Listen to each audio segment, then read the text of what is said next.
CM ಸಿದ್ದರಾಮಯ್ಯನವರಿಗೆ ಪತ್ರವನ್ನ ಬರೆದಿದ್ದಾರೆ ಶಾಸಕ ಮುನಿರತ್ನ. ಆರ್ ನಗರ ಕ್ಷೇತ್ರದ ಶಾಸಕ ಮುನಿರತ್ನ ಸಿಎಂ ಸಿದ್ದರಾಮಯ್ಯನವರಿಗೆ ಪತ್ರವನ್ನ ಬರೆದಿದ್ದು, ತಾವು ದಾಖಲೆಯ 16ನೇ ಬಜೆಟ್ ಮಂಡಿಸುವುದಕ್ಕೆ ಸಜ್ಜಾಗ್ತಾ ಇದ್ದೀರಿ, ಇದಕ್ಕೆ ನಿಮಗೆ ತುಂಬು ಹೃದಯದ ಧನ್ಯವಾದಗಳು ಅಂತ ಒಂದು ಕಡೆ ಮುನಿರತ್ನ ಅವರು ಪತ್ರವನ್ನ ಬರೆದಿರುವಂತದ್ದು. ಬೆಂಗಳೂರು ನಗರಕ್ಕೆ ಆಂಧ್ರದ ಗುತ್ತಿಗೆದಾರರು ಬರ್ತಿದ್ದಾರೆ, ತಾವು ಈಗಾಗಲೇ ಬಜೆಟ್ ನಲ್ಲಿ ಮೀಸಲಿಟ್ಟಿರುವ ಅನುದಾನವನ್ನ ಲಪ್ಟಾಯಿಸೋದಕ್ಕೆ ಹೊಂಚು ಹಾಕ್ತಾ ಇದ್ದಾರೆ ಅಂತ ಹೇಳಿ ಸಿಎಂ ಸಿದ್ದರಾಮಯ್ಯನವರು ಈ ವಿಚಾರವಾಗಿ ಗಮನ ಹರಿಸಬೇಕು ಅಂತ ಶಾಸಕ ಮುನಿರತ್ನ, ಆರ್ ನಗರ ಕ್ಷೇತ್ರದ ಶಾಸಕ ಮುನಿರತ್ನ ಅವರು ಪತ್ರವನ್ನ ಬರೆದಿರುವಂತದ್ದು. 16ನೇಯ ಬಜೆಟ್ ಮಂಡಿಸುವ ವಿಚಾರಕ್ಕೆ ಸಂಬಂಧಪಟ್ಟಂತೆ ಅವರಿಗೆ ಒಂದು ಕಡೆ ಈ ವಿಚಾರಕ್ಕೆ ಸಂಬಂಧಪಟ್ಟಂತ ಅಭಿನಂದನೆಯನ್ನ ಸಲ್ಲಿಸಿದ್ದಾರೆ.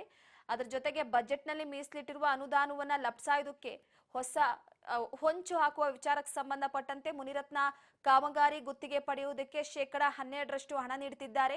ಕೆಲ ನಾಯಕರಿಗೆ 12% ಮುಂಗಡ ಪತ್ರ ಪಡೆಯುವುದಕ್ಕೆ ನೀಡ್ತಾ ಇದ್ದಾರೆ. ಈ ವಿಚಾರ ನಿಮ್ಮ ಗಮನಕ್ಕೆ ಬಂದಿರಬಹುದು ಅಥವಾ ಬಾರದೆಯೂ ಇರಬಹುದು. ನನಗೆ ಸಂಪೂರ್ಣ ಮಾಹಿತಿ ಇದೆ.